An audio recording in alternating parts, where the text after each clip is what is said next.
Olá a todos que nos acompanham no nosso canal do YouTube, especialmente aqueles que gostam de ver nossos vídeos quando falamos sobre maçonaria.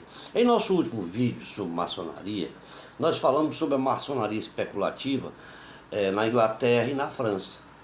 E como prometemos, hoje nós vamos falar um pouco sobre a maçonaria republicana no século XIX. Antes de iniciar, gostaria de pedir a todos que nos acompanham que, se ainda não fizeram a sua inscrição em nosso canal, que nos ajudem fazendo sua inscrição, deixando ali um like, fazendo um comentário, para que a gente possa melhorar o conteúdo do canal. Nós ficaríamos muito agradecidos se assim vocês nos ajudassem. Bom, a maçonaria no século XIX, antes de tudo, ela é uma maçonaria política e social. O que observamos isto é no continente europeu, uma vez que a maioria dos maçons não se preocupavam tanto com o esoterismo da iniciação e a prática simbólica, mas sim com o comprometimento político da ordem. Isso no continente europeu. As várias tendências e forças políticas da época confundem-se com as lojas. Aliás, confundem-se nas lojas e não com as lojas. A maçonaria não se apoia nos templos, mas sim em palavras de ordem, tal como liberdade, igualdade, fraternidade.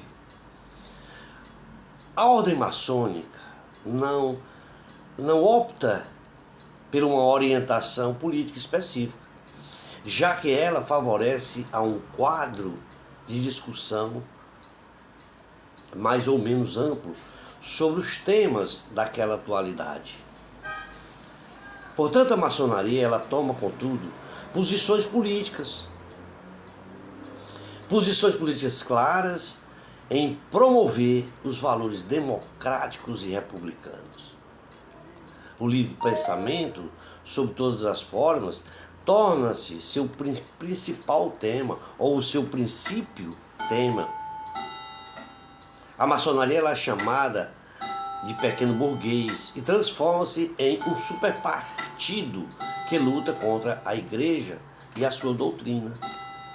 Além do mais, de encontrar o seu ponto de glória na criação da sociedade das nações.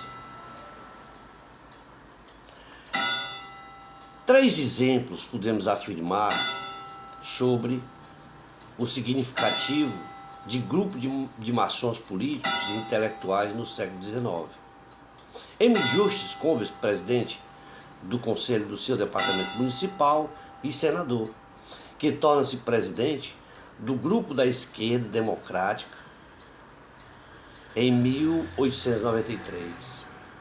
E ele foi iniciado na loja Les Amis Réunis de Barbezieux e filia-se em um poste na loja Tolerance et Étude de Startonge.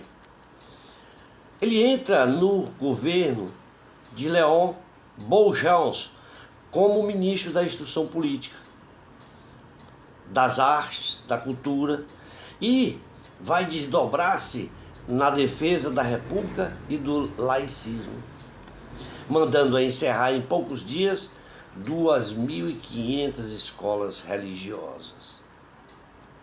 Em 1904, ele fez publicar uma lei que interditava os padres de ensinar. Já Jules François Ferry, que era advogado e redator de um jornal chamado Le Temps, ele é eleito deputado republicano em 1869 e torna-se prefeito do Sienne e depois em Paris em 1970. Ele é um anticlerical determinado. É um ministro da instrução, da instrução pública, que constrói uma rede de escolas públicas suprimindo as congregações religiosas. Daí então determina, ou estando determinado a enfraquecer a igreja enquanto poder com projeção política e ideológica sobre a sociedade daquela época. Portanto, ele foi iniciado na loja Clement Amitié de Paris e adere a outra loja, chamada Alsace-Lorraine. Ele, como ministro da Educação, ele impulsiona as grandes reformas educativas da República Francesa. O laïcismo, a gratuidade do ensino primário e a extensão do ensino secundário público às raparigas. Já Léon Gambetta, advogado e político, era membro do governo da Defesa Nacional e foi membro do governo Jules Cavie, chegando à presidência do Conselho. Ele foi membro de várias lojas do Grande Oriente da França, designadamente a loja La Réforme de Marselha, e também sendo responsável pela introdução da discussão política nas lojas do Grande Oriente. E recebe, portanto, então, recebendo essas críticas dos mais tradicionais maçons, tal como Oswald Rich. Estas predominantes associações da via iniciática ao combate político republicano, ele vem a se agravar já no século XX. O que é contemporâneo, por um lado, da emergência de ideologias fascistas que conduzem ao nazismo na Alemanha e ao fascismo na Itália, Espanha e Portugal. Há uma fragilização do espírito iniciático na maioria das lojas e as ideias força da igualdade, da fraternidade e do combate pela liberdade tornam-se prevalentes.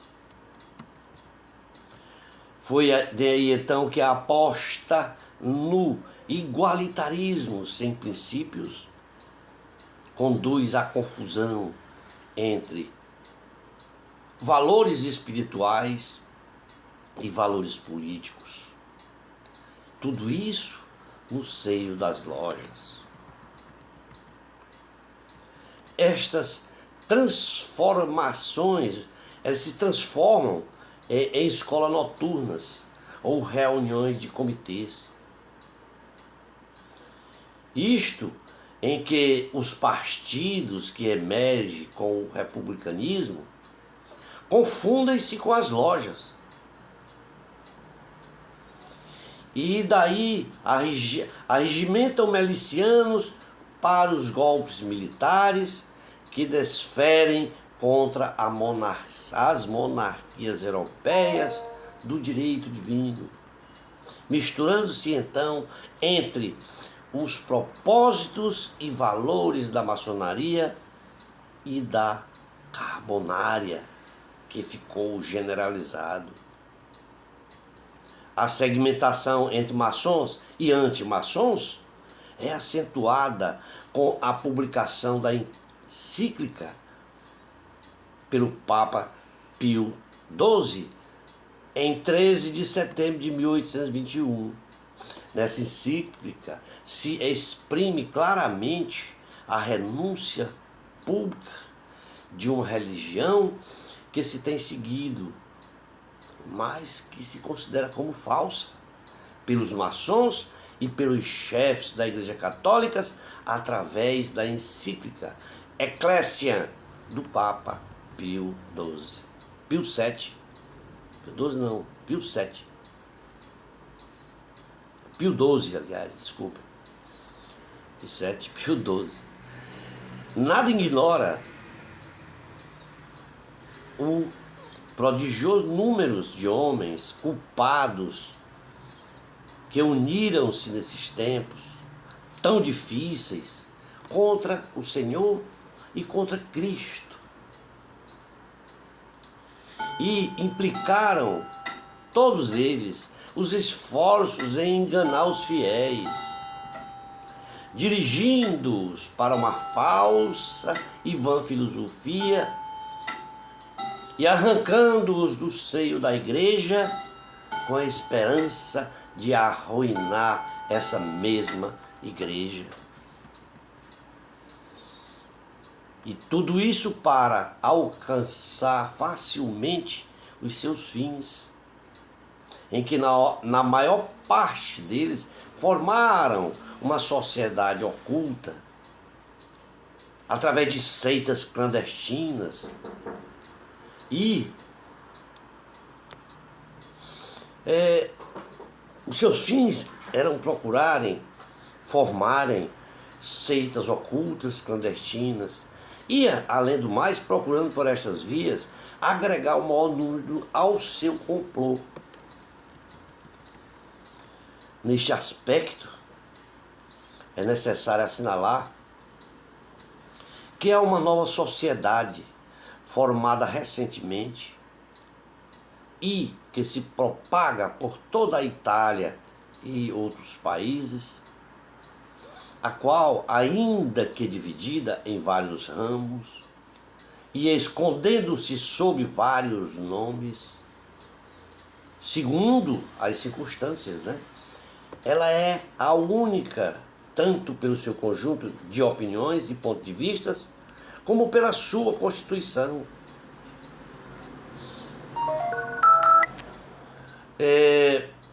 Que na maioria das vezes aparece designada pelo nome de carbonária.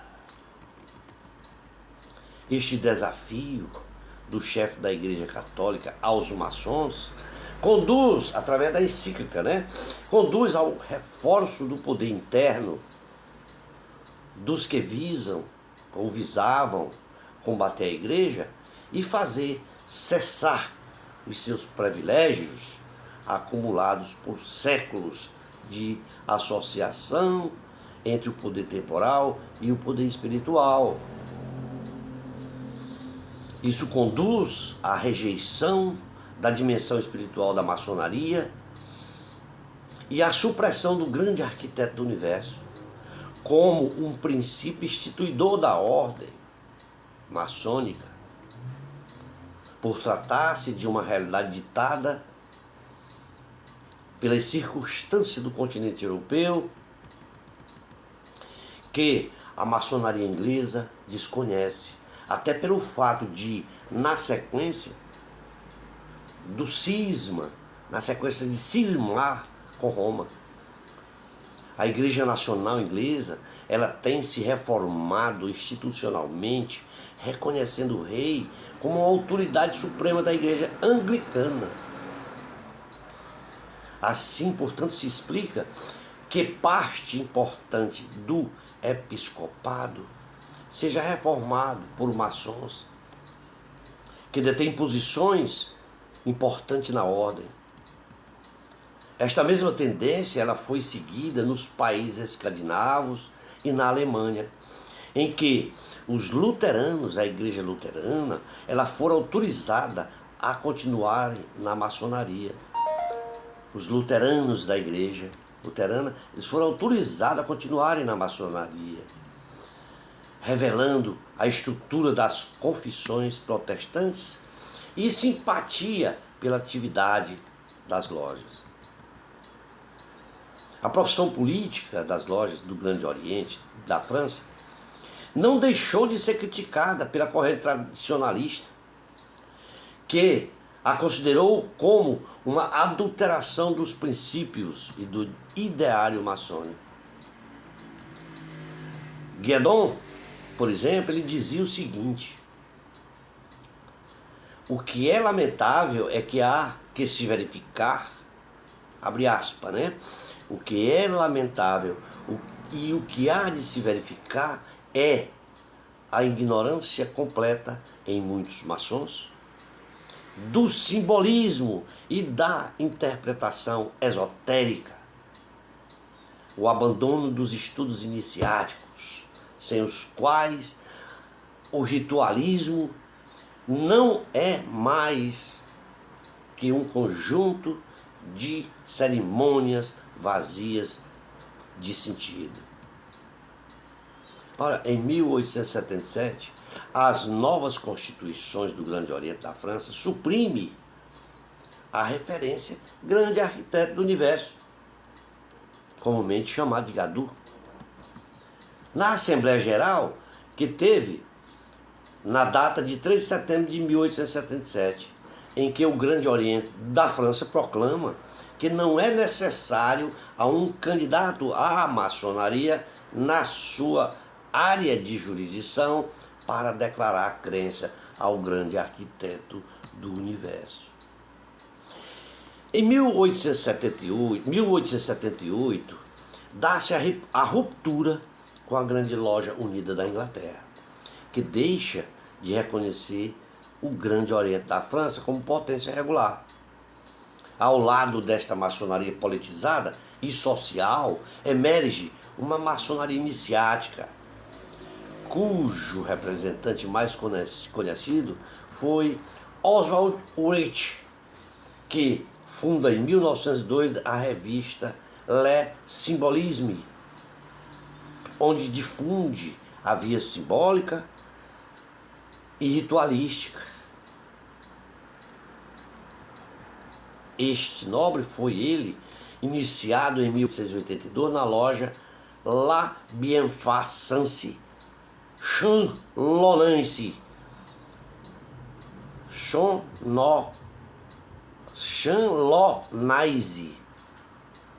Chanlonize, e faz crítica ao abandono do simbolismo pela maçonaria francesa.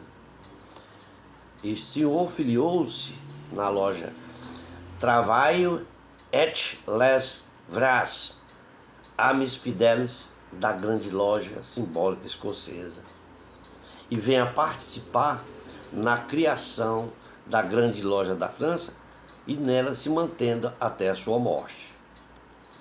Já em 1943, além de publicar vários livros importantes, como o livro do aprendiz, o livro do companheiro, o livro do mestre, o ideal iniciático e os mistérios da arte real, todos esses livros foram publicados por esse senhor, esse nobre.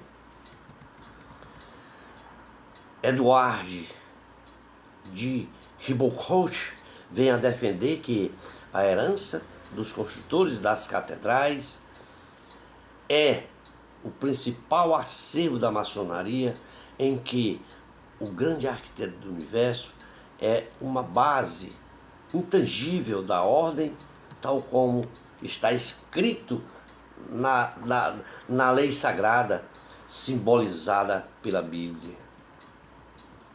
Ao confrontar esse cidadão, confrontando o Grande Oriente da França com estas ideias, Ribeaucourt é demitido do Grande Oriente e funda, em 1913, a Grande Loja Nacional Independente e Regular para a França e as colônias francesas, a qual vem a se tornar, mais tarde, a Grande Loja Nacional Francesa.